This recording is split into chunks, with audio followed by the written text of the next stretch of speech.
Jika saya penderita gula darah tinggi, ya, saya perlu pilih gula yang mana? Gula alami atau gula tambahan? Mana yang lebih aman? Bagi Bapak Ibu yang pengen konsultasi, pencet tombol plus di sini ya.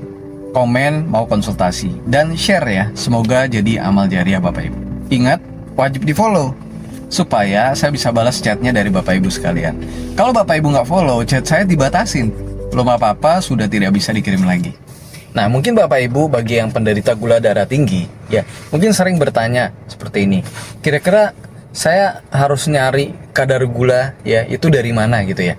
Nah, Bapak Ibu sekalian, tidak semua gula diciptakan sama. Ada gula alami, ada gula tambahan. Nah, dua-duanya itu punya dampak yang beda sama kesehatan, ya.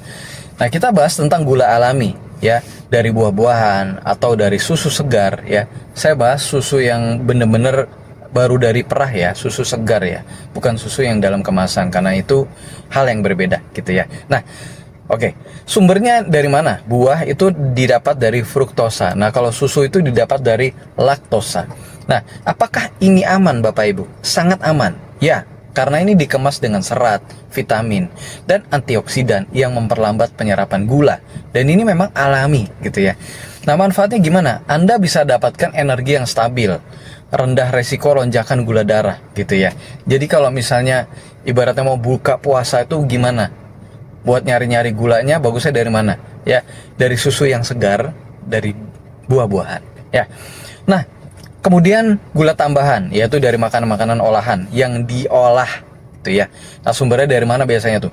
Gula pasir, sirup gitu ya. Sirup jagung tinggi fruktosa, pemanis buatan, bermacam-macam pemanis buatan yang ada di pasaran ya. Nah, aman nggak Bapak Ibu? Tidak jika berlebihan. Kalau dikit-dikit aja ya masih aman lah ya. Tanpa serat, gula ini langsung diserap. Nah, ini bisa menyebabkan lonjakan gula darah. Jadi bahaya kalau berlebihan ya. Dampak buruknya gimana? Kalau kita konsumsi gula yang olahan seperti ini ya, resikonya bisa obesitas ya. Terus habis itu gula darah tinggi tipe 2 ya, dan penyakit jantung meningkat gitu ya. Nah, kesimpulannya Bapak Ibu gimana? Pilih gula alami yang dikonsumsi itu dari buah dan susu segar, dan batasi gula tambahan dari makanan olahan gitu ya.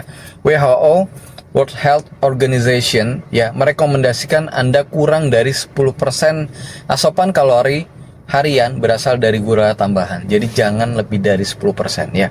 Nanti pada postingan berikutnya saya akan bahas juga ya, insya Allah saya akan bahas juga bagaimana sih kita sebaiknya menghitung gula darah bagi Anda yang aman untuk dikonsumsi. Nah, kalau Bapak Ibu serius, ini butuh waktu ya. Bukan tiba-tiba langsung bisa sembuh. Obat juga belum tentu bisa mengatasi.